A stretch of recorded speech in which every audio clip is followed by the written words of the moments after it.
پارہ نمبر 6 ہے لا یحب اللہ. شروع ہی ہو رہی ہیں وہ باتیں جو اللہ تعالیٰ کو ناپسند ہیں، اور انہی باتوں سے پارے کی ابتدا ہو رہی ہے.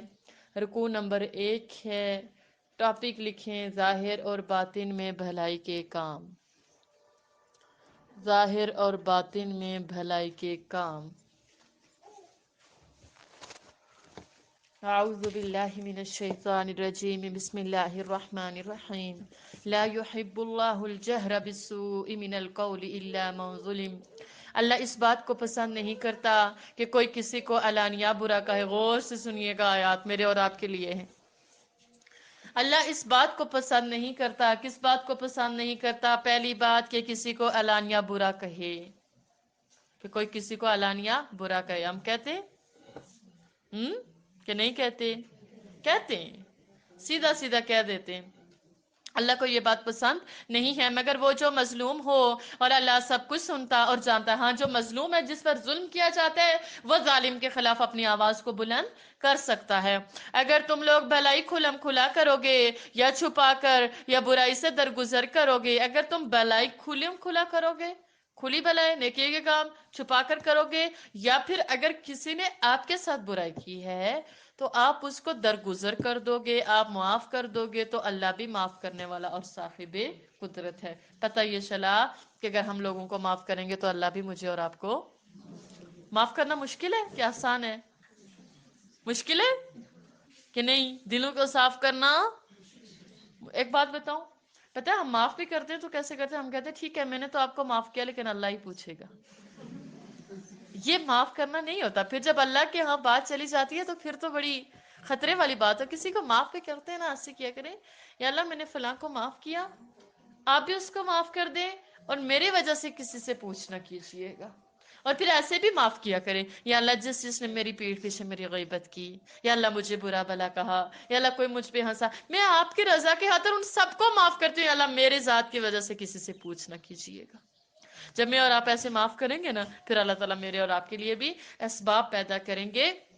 فرمایا جو لوگ اللہ سے اور اس کے پیغمبروں سے کفر کرتے ہیں، اور اللہ اور اس کے پیغمبروں میں فرق کرنا چاہتے ہیں، اور کہتے ہیں ہم بعض کو مانتے ہیں اور بعض کو نہیں مانتے، اور ایمان اور کفر کے بیچ میں ایک راہ نکالنی چاہتے ہیں، وہ بلا اشتباہ کافر ہیں، یعنی پکے کافر ہیں، اور کافروں کے لیے ہم نے ذلت کا عذاب تیار کر رکھا ہے. اور جو لوگ اللہ اور اس کے پیغمبروں پر ایمان لائے اور ان میں سے کسی میں فرق نہ کیا، یعنی سب کو مانا، ایسے لوگوں کو وہ عنقریب ان کی نیکیوں کے صلے عطا فرمائے گا. سبحان اللہ. اور اللہ بخشنے والا مہربان ہے. اللہ تعالیٰ مجھے اور آپ کو اس کے مطابق کر دے. اچھا، اب اس رکوع میں مجھے اور آپ کو دیکھیں نا، میں نے اور آپ نے دعویٰ یہ کیا کہ ہمیں اللہ سے محبت ہے نا؟ دعویٰ کہ نہیں ہے؟ اللہ سے ہے نا. تو جس سے محبت ہو جاتی ہے، پھر انسان اس کے پسند اور ناپسند والے کام بھی ڈھونڈتا ہے نا. میں دیکھو ذرا اس کو کون سے کام اچھے لگتے ہیں، میں بھی ویسا ہی کروں. اس کو کون سے کام نہیں اچھے لگتے اور میں ان سے رک جاؤں. تو پھر اللہ سے جب محبت ہو گئی تو اللہ کے ناپسندیدہ کام چھوڑنے ہیں. کان سے پڑھے آپ نے اس رکوع میں، پہلی چیز برائی کھلے عام کرنی نہیں ہے، دوسروں کی برائی پھیلانی. ہم دوسروں کی اچھائی پھیلاتے ہیں؟ کیا پھیلاتے ہیں؟ تو اب میں نے اور آپ نے یہ نہیں کرنا انشاءاللہ. ٹھیک ہے؟ اللہ کی رضا والے کام کون سے ہیں؟ لوگوں کا برائی کے ساتھ تذکرہ نہ کرنا. جب بھی ہم بیٹھتے ہیں دوسرے کو اچھے لفظوں میں نہیں بلکہ ہمیشہ برے لفظوں میں یاد کرتے. تو آج میں نے اور آپ نے اگر کسی کو یاد بھی کرنا ہے نا تو اچھے لفظوں میں یاد کیا کریں. لوگوں کی خوبیوں پر توجہ دیا کریں. اگر ہم ساری خوبیاں چھوڑ کر ایک خامی کو لے کر بیٹھتے ہیں تو پھر اس کا مطلب میری اور آپ کی مثال اس مکھی کی طرح ہوتی ہے جو سارے جسم کو چھوڑ کے زخم پر جا بیٹھتی ہے. ٹھیک ہے؟ تو اس لیے میں نے اور آپ نے اب کسی میں برائیاں نہیں تلاشنی، اچھائیاں تلاشنی ہیں، ان کی حوصلہ افزائی کرنی ہے. لوگوں سے گلہ اور شکوہ ہوتا ہے کہ نہیں ہوتا؟ اکثر لوگوں سے گلہ شکوہ رہتا ہے نا، وہ فلاں نے نا میرا پتہ نہیں کیا، وہ میرے گھر نہیں آئی، اس نے ایسا کیا. بہت لوگوں سے گلے اور شکوے چھوڑ دیں، پرسکون زندگی گزاریں گے. ہوتے ہیں گلے شکوے. اب دیکھیں آج کل ہر بندہ اپنے کام میں مصروف ہوتا ہے، گلے شکوے کرنے کی کس کو ٹائم ہوتا ہے؟ بلکہ ایک دن ایک بچی مجھے کہہ رہی تھی کہتی کہ مجھے نا آپ پہ بڑا وہ امید تھی کہ آپ مجھے رمضان مبارک کا میسج کریں گے، آپ نے وہ بھی نہیں کیا۔ میں کہا میں گھر والوں کو نہیں کہہ سکی، مجھے ٹائم ہی نہیں ملا، تو میں آپ کو کہاں سے رمضان مبارک کا میسج کرتی۔ تو ہمیں لوگوں سے گلے شکوے رہتے ہیں، تو میں نے اور آپ نے لوگوں سے گلے شکوے اب، ٹھیک ہے۔ اچھا جی، پھر کیا ہوتا ہے کہ آپ زندگی کی کسی بھی فیلڈ میں ہو نا، آپ ایک ٹیچر ہیں، آپ ایک اسٹوڈنٹ ہیں، آپ ایک بیوی ہیں، آپ ایک بہو ہیں، آپ ایک بیٹی ہیں، آپ کے لوگوں کے ساتھ اختلافات رہتے ہیں نا، اور جب اختلافات رہتے تو پھر کیا ہوتا ہے؟ لڑائی جھگڑے، ٹھیک ہے۔ تو میں نے اور آپ نے سیکھا یہ اس رکوع سے کہ اگر اختلاف ہو بھی تو کیا کرنا ہے؟ اس کو مینیج کرنا ہے۔ اور جب ہم ٹیم ورک کرتے ہیں، ہم دیکھیں نا گھروں میں رہتے ہیں تو ایک ٹیم ہی ہوتی ہے نا، سارے ہوتے ہیں، ہم نے پھر ان کے مطابق ہی چلنا ہوتا ہے نا، کہ اپنی منمانی کروانی ہوتی ہے۔ تو میں نے اور اپنے اختلافات سے بچ کر پرسکون زندگی گزارنی ہے۔ اگر ہماری زندگیوں سے گلے اور شکوے نکل گئے تو یقین جانیے ہم پرسکون زندگی گزاریں گے۔ آپ کے حامد آپ کو 100 چیز لا کے دیں، بیچاروں کی ایک غلطی ضرور پکڑی ہوتی ہے، آپ نے یہ وہ یاد ہے نا، آپ نے یہ کام کیا تھا، آپ کے بہن بھائی 100 آپ کو چیز آپ نے یاد ہے نا، وہ اس ٹائم میں آپ نے یہ کیا تھا۔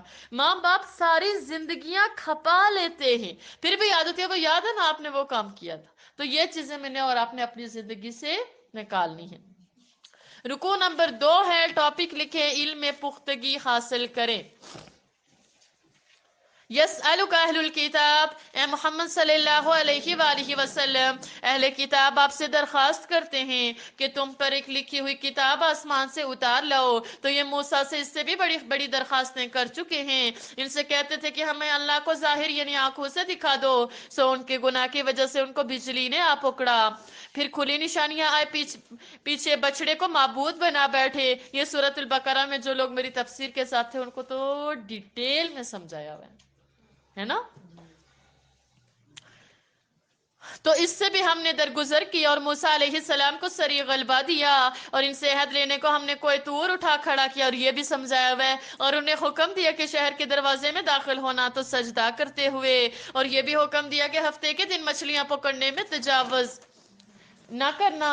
غرض ہم نے ان سے مضبوط عہد لیا، لیکن انہوں نے عہد کو توڑ ڈالا، تو ان کے عہد توڑ دینے اور اللہ کی آیتوں سے کفر کرنے اور انبیاء کو ناحق مار ڈالنے اور یہ کہنے کے سبب کہ ہمارے دلوں پر پردے پڑے ہوئے ہیں، اللہ نے ان کو مردود کر دیا۔ مردود کہتے ہیں رد کر دینا، رحمت سے دور کر دینا، اور ان کے دلوں پر پردے نہیں ہیں بلکہ ان کے کفر کے سبب اللہ نے ان پر مہر لگا دی ہے، تو یہ کم ہی ایمان لاتے ہیں، اور ان کے کفر کے سبب اور مریم پر ایک بہتان عظیم باندھنے کے سبب۔ مریم پر کون سا عظیم بہتان باندھا تھا؟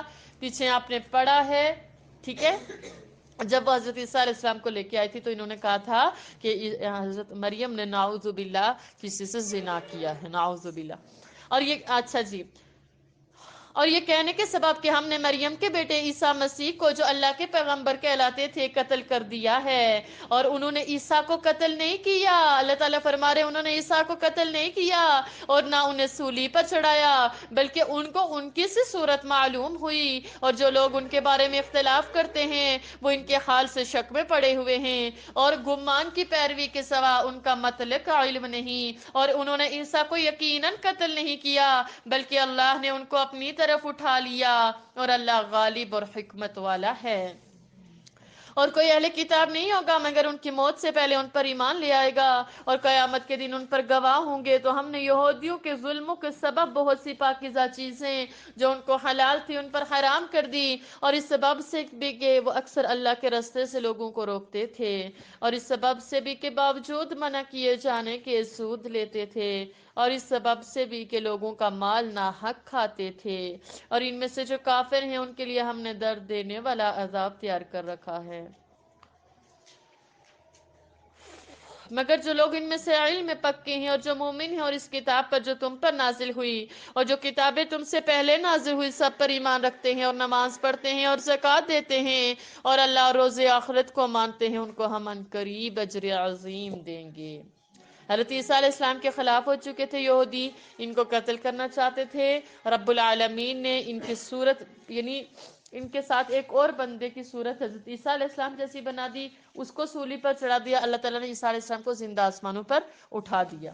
یہ اس واقعے کا ذکر ہے. اس سے اللہ تعالیٰ کی جو ناراضگی کے اسباب ہیں وہ کون سے تھے کہ بنی اسرائیل نبی صلی اللہ علیہ وآلہ وسلم سے آسمانی کتاب لانے کا مطالبہ کرتے تھے. بنی اسرائیل نے نبی صلی اللہ علیہ وسلم سے کہتے ہیں کہ آپ آسمانی کتاب کوئی لکھی ہوئی لے کے آئیں، کیونکہ قرآن تھوڑا تھوڑا کر کے نازل ہوتا تھا نا دل پر.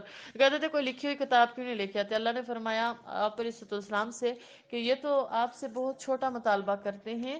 اس سے پہلے انہوں نے موسیٰ سے بھی بڑا مطالبہ کیا اور موسیٰ سے کہا تھا کہ ہم اللہ کو دیکھنا چاہتے ہیں. پھر اسی طرح موسیٰ علیہ السلام سے وہی آپ کو بتا دیا حضرت مریم پر انہوں نے بہتان لگایا. نبیوں کو یہ ناحق قتل کرتے تھے. ہفتے کے دن اللہ تعالیٰ نے ان کو منع کیا تھا کہ یہ دن آپ کی عبادت کا ہے، لہٰذا اس میں آپ نے مچھلیاں نہیں پکڑنی. تو انہوں نے کیا کیا، یہ جمعے کو جال ڈال دیتے، اتوار کی صبح جا کے اس میں مچھلیاں گٹھی ہوتی تو یہ لے کے آ جاتے. تو انہوں نے یہ بھی ایک اپنی جانوں پر ظلم کیا. ٹھیک ہے، تو ہم نے بھی یہ کام نہیں کرنا. ٹھیک ہے، رکوع نمبر 3 ہے. ٹاپک لکھیں اللہ کے راستے میں خوشخبریاں اور تنبیہات.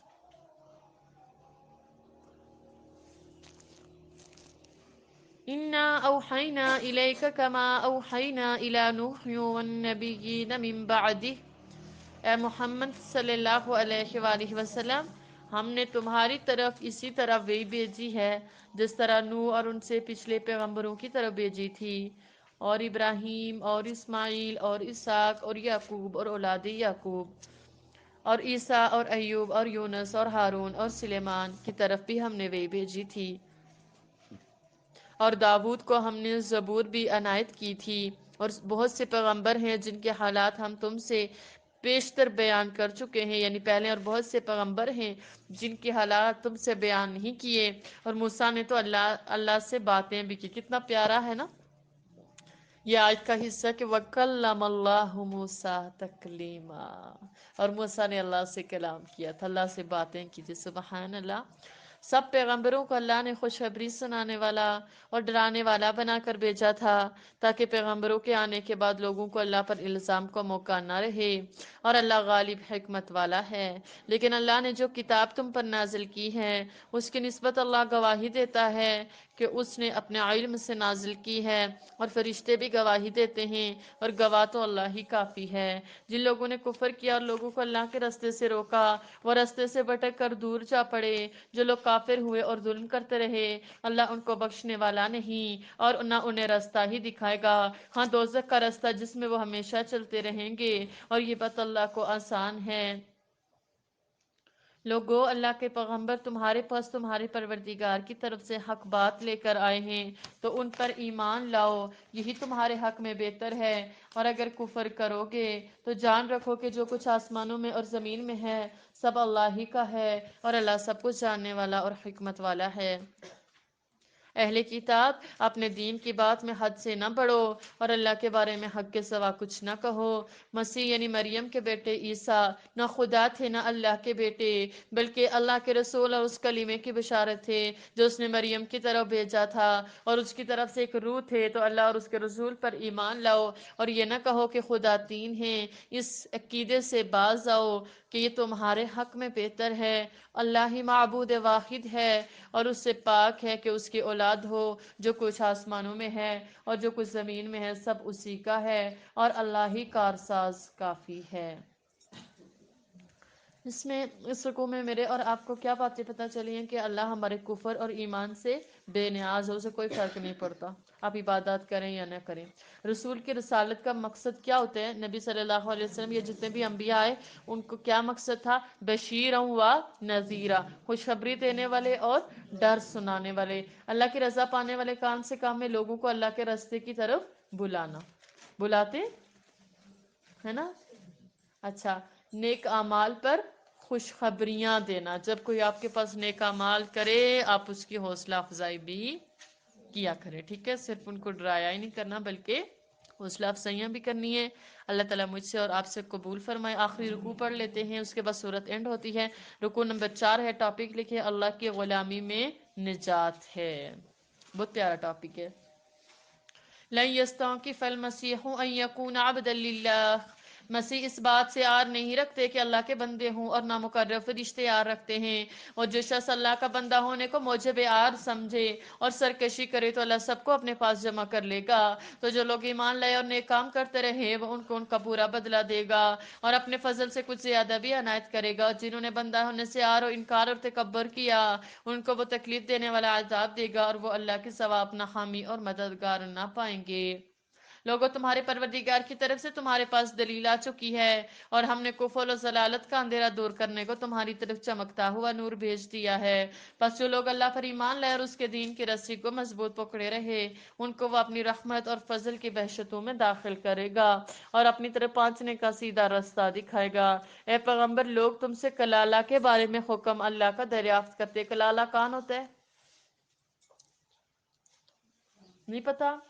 کلالہ وہ ہوتا ہے نا جس کی اولاد بھی نہ ہو اور جس کے والدین بھی نہ ہو، تو ان کے بارے میں وراثت کا کیا ہے اس کے بارے میں اللہ تعالیٰ سے نبی صلی اللہ علیہ وسلم سے صحابہ نے سوال کیا، پھر رب العالمین نے اس کا جواب دیا۔ پھر میں کہہ دوں کہ اللہ کلالے کے بارے میں تمہیں یہ حکم دیتا ہے کہ اگر کوئی ایسا مرد مر جائے جس کے اولاد نہ ہو اور نہ ماں باپ اور اس کے بہن ہو تو اس کو بھائی کے ترکے میں سے آدھا حصہ ملے گا، اور اگر بہن مر جائے اور اس کی اولاد نہ ہو تو اس کے تمام مال کا وارث بھائی ہوگا، اور اگر مرنے والے بھائی کی دو بہنیں ہوں تو دونوں کے بھائی کے ترکے میں سے 2/3، اور اگر بھائی اور بہن یعنی مرد اور عورت ملے جلے وارث ہوں تو مرد کا حصہ 2 عورتوں کے حصے کے برابر ہے۔ یہ احکام اللہ تم سے اس لیے بیان فرماتا ہے کہ بھٹکتے نہ پھرو اور اللہ ہر چیز پر سے واقف ہے۔ اچھا جی، اس رکوع سے میں نے اور آپ نے کیا سیکھا کہ جو انبیاء ہیں نا ان کے مقام میں کمی و بیشی نہیں کرنی، اللہ کی بندگی میں شرم نہیں محسوس کرنی چاہیے۔ یہ اللہ سبحانہ و تعالیٰ نے عیسیٰ علیہ السلام کے بارے میں، کیونکہ عیسائیوں کا مذہب ہے نا کہ عیسیٰ علیہ السلام نعوذ باللہ خدا ہے، تو اللہ تعالیٰ فرما رہے وہ تو نہیں شرمندگی محسوس کر رہے کہ وہ اللہ کے بندے ہیں۔ تو ایمان اور عمل صالح پر جب آپ ایمان بھی لے کے آئیں، عمل صالح بھی کریں، نیک اعمال بھی کریں، تو اس پر پھر اللہ کے فضل کی امید بھی رکھیں۔ روشن کتاب پر ایمان لانا اور معاشرتی جو مسائل ہیں ان کو قرآن سے سمجھنا ہے اور تکبر سے یعنی غرور سے بچنا ہے۔ آپ علیہ السلام نے فرمایا جس کے دل میں رائی کے دانے کے برابر بھی تکبر ہوگا وہ جنت میں داخل نہیں ہو سکے گا۔ تو میں نے اور آپ نے اپنے آپ کو کسی سے بہتر نہیں سمجھنا، باقی سارے ہم سے بہتر ہیں، مجھ سے بہتر ہیں۔ ہر بندہ اپنے آپ سے سوچے میں سب سے ناقص، میں سب سے کمزور۔ ربنا تقبل منا انك انت السميع العليم وتب علينا انك انت التواب الرحيم سبحانك اللهم وبحمدك نشهد ان لا اله الا انت نستغفرك ونتوب اليك آمين یا رب العالمین ثم آمین۔